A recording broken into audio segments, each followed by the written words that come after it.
अमित जी, आगे बढ़ते हैं। थोड़ा सा आने वाले 2024 के चुनाव पर चर्चा करते हैं। प्रधानमंत्री मोदी जी ने कुछ ही दिनों पहले एक ऑपोजिशन को बड़ी चुनौती दी है। उन्होंने कहा है कि यहाँ पे भ्रष्टाचारी बचाओ आंदोलन चल रहा है। तो क्या ये समझें कि 2024 में मोदी वर्सेस द रेस्ट होगा? पूरा ऑपोजिशन एक तरफ, मोदी जी एक तरफ। कैसे देखते हैं आप इसको? क्या आप 300 का आंकड़ा 2024 में पार कर पाएंगे? पहले मोदी वर्सेस रेस्ट को मैं आपको समझाने का प्रयास करता हूं। शायद मैं न समझा पाऊं, मगर जनता समझ पाएगी। अब मैं 3 पार्टियों के नाम बोलता हूं। श्रीमान चंद्रशेखर राव, ममता बनर्जी की पार्टी तृणमूल कांग्रेस, समाजवादी पार्टी और कांग्रेस। ये चारों पार्टियां अगर मोदी वर्सेस रेस्ट के फॉर्मूला के साथ आती है तो चंद्रशेखर राव जी की एक सभा अगर यूपी में रखते हैं तो क्या फर्क पड़ जाएगा यूपी में? और ममता बनर्जी की सभा तेलंगाना में रखते हैं तो क्या फर्क पड़ जाएगा? और यादव साहब की सभा अगर बंगाल में रख देंगे तो क्या फर्क पड़ेगा? ये सब अपने अपने राज्य में हमारे सामने ही लड़ रहे हैं और लड़ाई इसी तरह से होनी है। एकता आपकी टीआरपी बढ़ाने के लिए है। आपको उन लोगों का धन्यवाद करना चाहिए। एकता का कोई मतलब ही नहीं है। कोई एक दूसरे को ना नेता मानता है, ना एक दूसरे के लिए एक सीट छोड़ने को तैयार है। चलिए मैं मानूं कि टीआरएस तेलंगाना में 5 सीटें ममता जी को दे दे तो एक लड़ाई हुई भाई। और समाजवादी पार्टी भी 5 सीट वहां दे दे और ममता जी बंगाल में 5-5 सीटें दोनों को दे दे, तब तो एक हुए। मगर सब अपनी अपनी लड़ाई भाजपा के सामने लड़ेंगे और क्या हम सब एक है? क्या एक है भाई? नहीं, तब तो आपके लिए बहुत अच्छा है। मगर मान लीजिए उत्तर प्रदेश में एक सीट पर एक ही कैंडिडेट हो, जो जॉइंट कैंडिडेट हो सबका, समाजवादी पार्टी, बहुजन समाज पार्टी और कांग्रेस का, तब कैसे लड़ाई हो? ना बहुजन समाजवादी पार्टी ऐसा कहती है, ना समाजवादी पार्टी ऐसा कहती है। वो अलायंस करते हैं बंगाल और तेलंगाना में। जी, तो कैसे एक होंगे बताओ? Amit ji, central investigative agency से जो है ऑपोजिशन को बहुत डर है। कहती हैं कि जो हमको हैरेस करते रहते हैं, सरकार इनका इस्तेमाल करती है उन लोगों को परेशान करने के लिए। आज अगर आप देखें तो सत्येंद्र जैन, मनीष सिसोदिया जेल में हैं।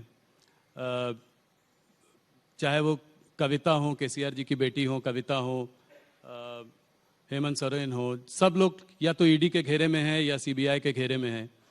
तो भूपेश बघेल जी के भी ज़्यादातर लोगों पर रेड्स पड़ती रहती हैं। तो ऑपोजिशन का कहना ये है कि क्या ईडी और सीबीआई के दफ्तर भारतीय जनता पार्टी के स्टेट्स में बंद हो चुके हैं? जरा भी ऐसा नहीं है। 2014 और 2019 दोनों चुनाव में भारतीय जनता पार्टी की सरकार ने देश को वादा किया था कि हम करप्शन के खिलाफ लड़ेंगे, और हमारी ये लड़ाई करप्शन के खिलाफ है। कल ही मोदी जी ने कुछ आंकड़े दिए थे, मैं इसको रिपीट करना चाहूंगा। 2004 से 2014 में ईडी, यही कानून था, कोई कानून हमने बदला नहीं है, यही कानून था। ईडी जो पीएमएल के कानून के तहत 5,000 करोड़ की संपत्ति कुर्क की थी, और मोदी जी के शासन के अंदर हमने 1,10,000 करोड़ की संपत्ति कुर्क की। उसका 5% भी पॉलिटिशियन का नहीं है, बाबुओं का भी है, भ्रष्ट व्यापारियों का भी है, सबका है, जो देश के कानून को तोड़कर टैक्स दिए बगैर धन शोधन करते हैं। क्या लड़ाई बंद कर दें? और क्या देश की जनता ऐसा कानून चाहती है कि अगर कोई पॉलिटिशियन, कोई राजनीति में काम करने वाले नेता या व्यक्ति भ्रष्टाचार करे तो इसके खिलाफ कोई कार्यवाही न हो? यही सीबीआई के तहत 9 वर्षों में हमने 5,000 केस भ्रष्टाचार के दर्ज किए। कांग्रेस ने 500 भी नहीं किए थे, 500 भी नहीं। क्या 5,000 के 5,000 केस राजनीतिक पार्टियों के कार्यकर्ताओं पर है? ना, सभी के सामने है। बाबुओं के सामने भी है, व्यापारियों के सामने भी है और मिली भगत के सामने भी है। और जहां तक दुरुपयोग का सवाल है, लालू जी पर केस किसने किया था? यूपीए की सरकार ने किया था जी। शेख अब्दुल्ला के खिलाफ विमान भरकर अफसर, वो बड़े वाला एयर इंडिया का पुराना विमान आता है, क्या कहते 320 या ऐसा विमान होता है, पूरा विमान भरकर अफसर भेजे थे और कई सालों के लिए जेल में डाल दिए थे। किसने किया था? इंदिरा जी ने किया था। ये तो भ्रष्टाचार के केस है। मैं राहुल जी को और उनकी पार्टी को याद कराना चाहता हूं, इमरजेंसी डालकर लाखों बेगुनाह विपक्ष के नेताओं को जेल में डाल दिया था 19 महीने तक, और बेल का प्रोविजन भी नहीं था। और यहां तो बेल का प्रोविजन, आप कोर्ट में जाइए। मैं आपको बताता हूं दुरुपयोग कैसे होता है, मैं उसका भुक्तभोगी हूं। हमारे खिलाफ कोई भ्रष्टाचार का केस कांग्रेस ने नहीं किया था। एक एनकाउंटर हुआ था, उसमें मैं राज्य का गृह मंत्री था, मुझ पर केस कर दिया और सीबीआई ने मेरी अरेस्ट की। जी। अरेस्ट में सीबीआई के रिकॉर्ड पर आज भी टैप किया हुआ पड़ा होगा, अगर प्रामाणिकता से टैप किया तो सीबीआई के उस वक्त के अफसरों ने, और मिटा नहीं दिया कांग्रेस सरकार ने। तो 90% सवालों में यही था कि काहे को परेशान हो रहे हो, मोदी का नाम दे दो आपको छोड़ देंगे। हमने तो काले कपड़े नहीं पहने, कोई विरोध नहीं किया जी। मोदी जी के खिलाफ एसआईटी बनाई एक राज्य के मुख्यमंत्री के, कोई करप्शन का केस नहीं था। दंगों में इन्वॉल्वमेंट का केस करा फर्जी टाइप का, जो अंत में सुप्रीम कोर्ट ने खारिज किया। हमने कोई हाई तौबा नहीं करी थी, कभी काले कपड़े पहनकर संसद को हमने जाम नहीं किया था भाई। और मैं बताता हूं नतीजा क्या आया। मुझे पकड़कर अरेस्ट किया, 90 में दिन ही बेल दे दी मुझे हाईकोर्ट ने। हाईकोर्ट ने कहा कि अरेस्ट करने के लिए पर्याप्त प्रूफ ही नहीं है। मुंबई में केस चला, गुजरात के बाहर ले गए, कोई आपत्ति नहीं, मुंबई में चला। वहां कोर्ट ने कहा कि राजनीतिक प्रतिशोध की भावना से सीबीआई ने राजनीतिक इशारों पर यह केस किया है, इसलिए हम अमित शाह के खिलाफ के केस को और सारे आरोपों को खारिज करते हैं। हमने हाई तौबा नहीं की थी। और यही लोग थे, यही चिदंबरम बैठे थे, यही सोनिया जी नेतृत्व करती थी यूपीए सरकार का, यही मनमोहन सिंह थे और यही राहुल गांधी सांसद थे। अब क्या हो गया भाई? और हमने तो आप पर जो केस करे हैं भैया, वो करप्शन के हैं, आपकी बदजुबानी का केस है। इस प्रकार के फर्जी केस नहीं किए हैं। और केजरीवाल भी रोज छातियां पीटते हैं, भैया ये सारे निर्दोष हैं। तो जैन साहब कितने समय से अंदर हैं? काफी समय हो गया, 1.5 साल हो गया जी। क्यों बेल नहीं होता है? सिसोदिया जी कितने समय से अंदर हैं? क्यों बेल नहीं होता है? इस देश में अदालतें हैं भाई, सबने अपना केस लेकर अदालत के सामने जाना चाहिए। एजेंसियों के दुरुपयोग का आरोप करने की लिए मैं कांग्रेस के मित्रों को कहना चाहता हूं, एक उंगली किसी के खिलाफ करोगे तो 4 उंगली आपके खिलाफ आती है, ध्यान रखना। और इस देश की जनता ने आपके समय में सब कुछ देखा हुआ है, मगर हमने कभी भी ऐसे काले कपड़े पहनकर, काली पगड़ियां, काली धोती, काला कुर्ता पहनकर नहीं, रोड पर नहीं निकले हम। वही कानूनी मामला है, निर्दोष है तो कानून में श्रद्धा होनी चाहिए, कानून छोड़ देगा आपको। जी। मैं तो इतने साल तक कभी नहीं बोला, आज आपने यूं कर बुलवाया तो मैंने बता दिया। अब तक नहीं बोला था मैं तो कभी। पर अमित जी और पूरी मेरी इंट्रोगेशन में एक ही बात, मोदी का नाम दे दो, मोदी का नाम दे दो, मोदी का। भाई क्यों डरते हो मोदी से, क्यों फंसाना चाहते हो? और कोई इंट्रोगेशन में कोई चीज नहीं पूछी मुझे, और मेरे कारण बेचारे कई सारे पुलिस अफसर, निर्दोष टाइप के अफसरों को जेल में डाल दिया। और वही कांग्रेस आज ये प्रलाप कर रही है, वही चिदंबरम साहब आज बोल रहे हैं, वही कपिल सिब्बल बोल रहे हैं, वही अभिषेक मनु सिंघवी बोल रहे हैं। उनको आत्मचिंतन करना चाहिए कि भ्रष्टाचार का जितना भी पैसा इकट्ठा किया है एक बार सामने से अदालत के सामने जाकर दे दे, शायद अदालत माफ कर दे उनको। ये ढूंढ कर पकड़ेंगे तो तकलीफ आएगी। एक ऑपोजिशन लीडर का कहना यह है कि ये सारे आप भ्रष्टाचार के जो केसेस आप इन्वेस्टिगेट एजेंसीज तो करती हैं, पर अगर नेता पार्टी बदलकर भारतीय जनता पार्टी में आ जाए तो उसके खिलाफ केसेस को ड्रॉप कर दिया जाता है। ये बिल्कुल बेसलेस बात है। इस देश में अदालतें हैं, आपके पास अगर कॉन्क्रीट केस है तो लेकर अदालत में जाइए, अदालत सीबीआई को डायरेक्ट करेगी, ईडी को डायरेक्ट करेगी। कौन ईडी और सीबीआई की हिम्मत है अदालत के डायरेक्शन के खिलाफ काम करने की, बताइए किसकी हिम्मत है? और कांग्रेस पार्टी क्या मानती है? इस देश में अदालतें बंद हो गई है, जाइए आप अदालत में। কেবল স্ট্রং নহয়, মাইথান স্ট্রং, মাইথান স্টিল নির্মাণৰ মানদণ্ড।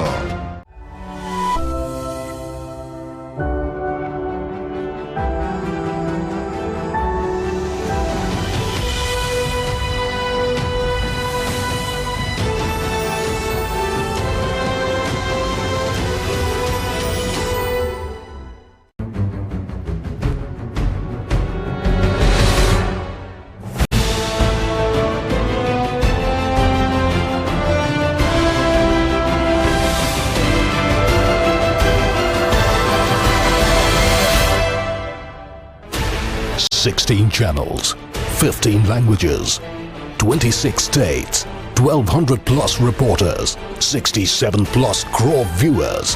India's largest news network, News 18 Network.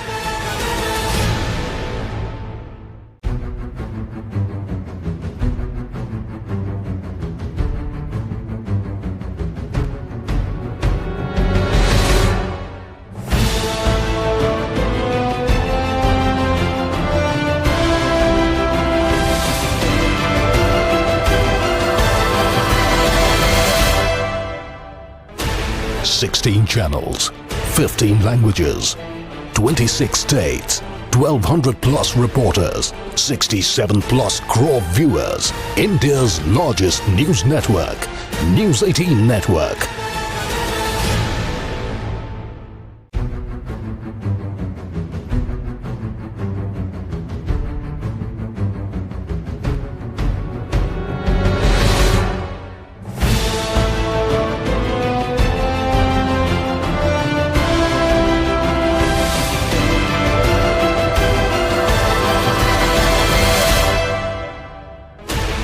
Sixteen channels, 15 languages, 26 states, 1,200 plus reporters, 67 plus crore viewers. India's largest news network, News 18 Network.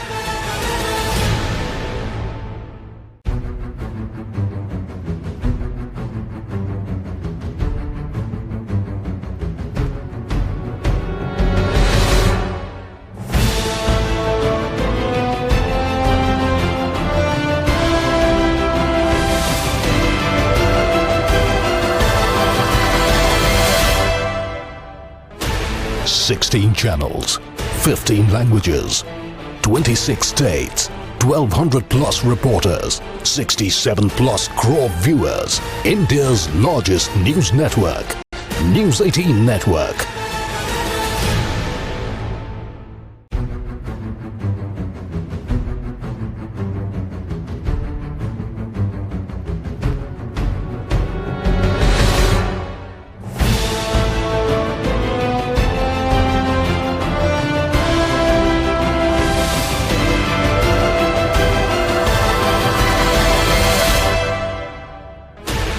Sixteen channels, 15 languages, 26 states, 1,200 plus reporters, 67 plus crore viewers. India's largest news network, News 18 Network.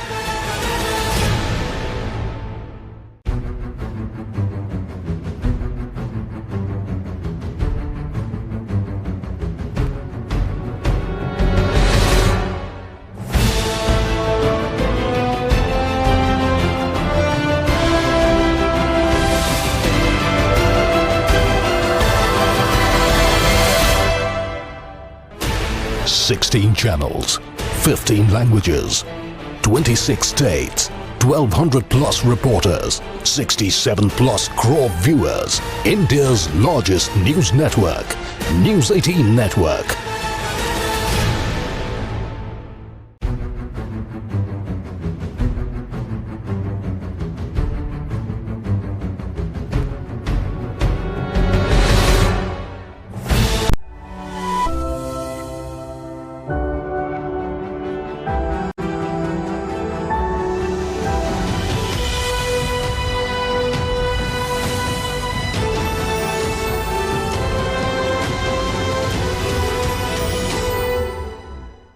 Amit ji, एक मुद्दा जिस पर आपने बहुत काम किया है और वो है ड्रग्स के खिलाफ आपने बहुत काम किया है। आप इतने व्यस्त रहते हैं, इसके बाद भी आपने इस चीज पर बहुत ज्यादा काम किया। एक ड्रग्स फ्री इंडिया का जो सपना है वो कब पूरा होगा?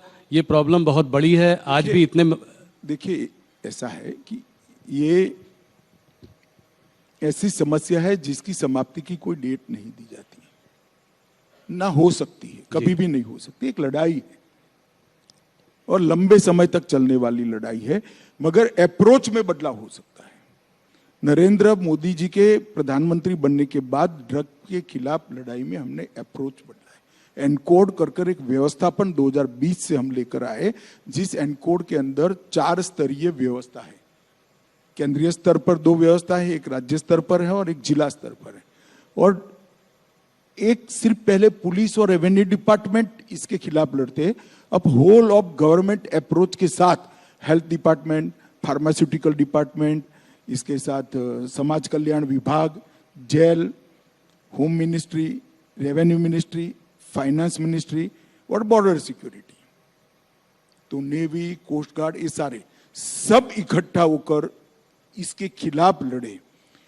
वो व्यवस्था का नाम है एनकोड व्यवस्था, जो 2020 से हम लेकर आए और इसके कारण ड्रामेटिक परिवर्तन आंकड़ों में आया है जी। मैं आपको बताता हूं, पहले 9 साल में 630 करोड़ का ड्रग पकड़ा गया था और ये 9 साल में 22,000 करोड़ का ड्रग पकड़ा गया है।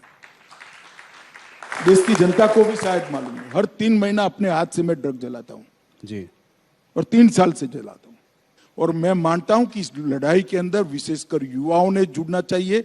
ये हमारे देश की भविष्य की पीढ़ी को खोखला बनाती है, ये जाली नोटों के व्यापार को बढ़ावा देता है, ये षड्यंत्र, ये ड्रग ट्रैफिकिंग से ही टेरर फंडिंग होती है, ये हथियारों की तस्करी को भी बढ़ावा देता है और हमारे बच्चों को उनके जीवन के आनंद से गुमराह करता है।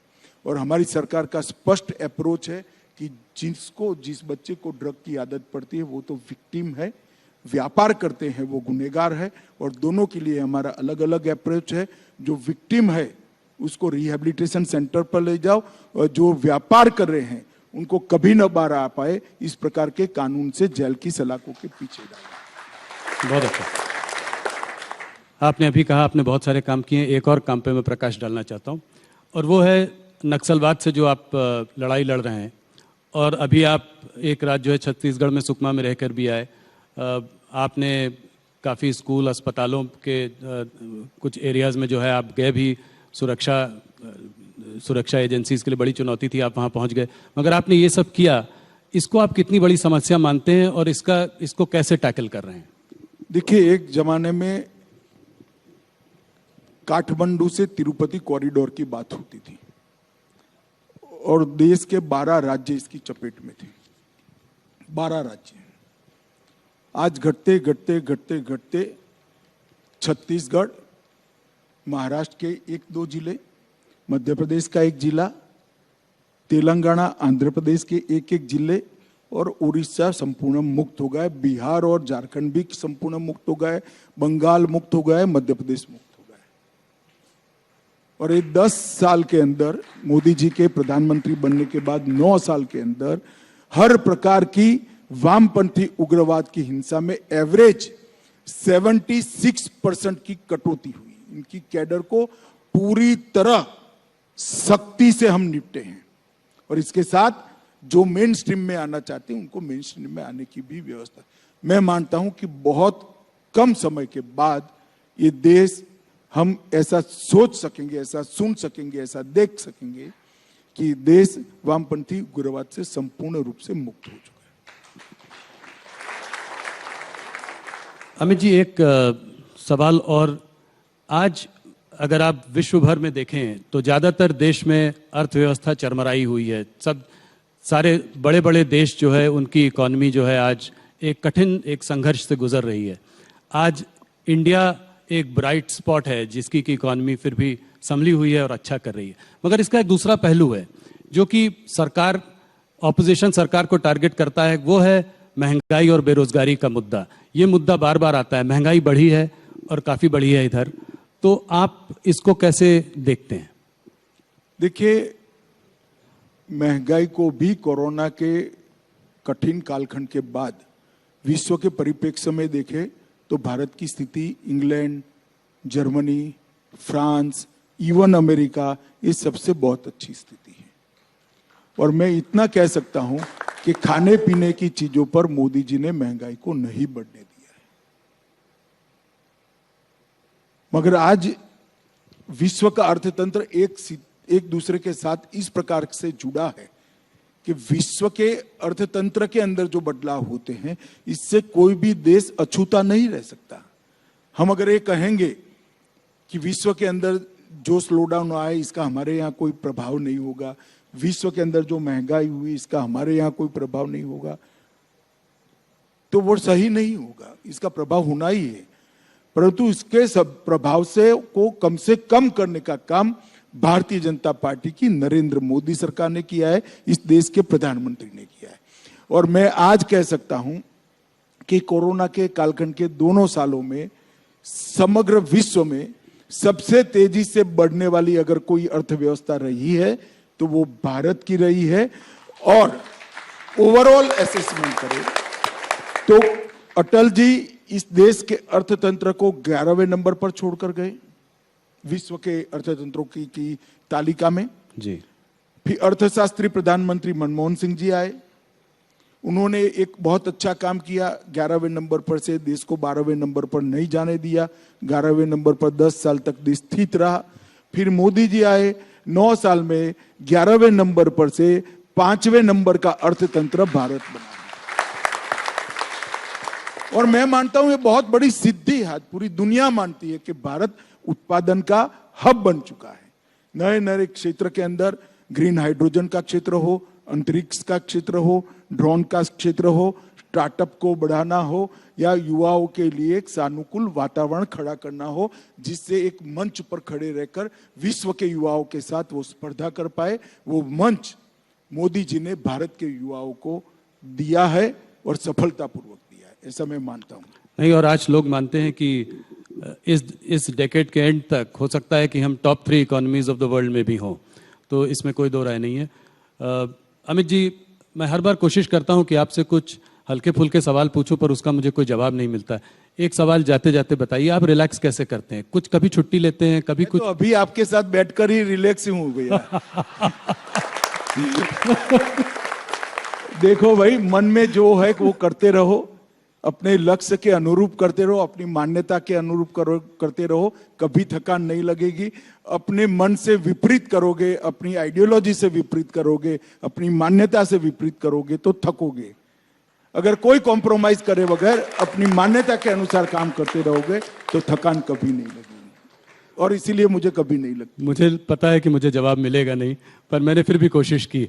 अमित जी, आपका बहुत बहुत धन्यवाद। आप राइजिंग इंडिया में आए, आपने हमारे सारे सवालों का बहुत लंबे समय तक जवाब दिया, हमसे जुड़े, बहुत बहुत धन्यवाद। Ladies and gentlemen, big round of applause for Amit Shah ji, please.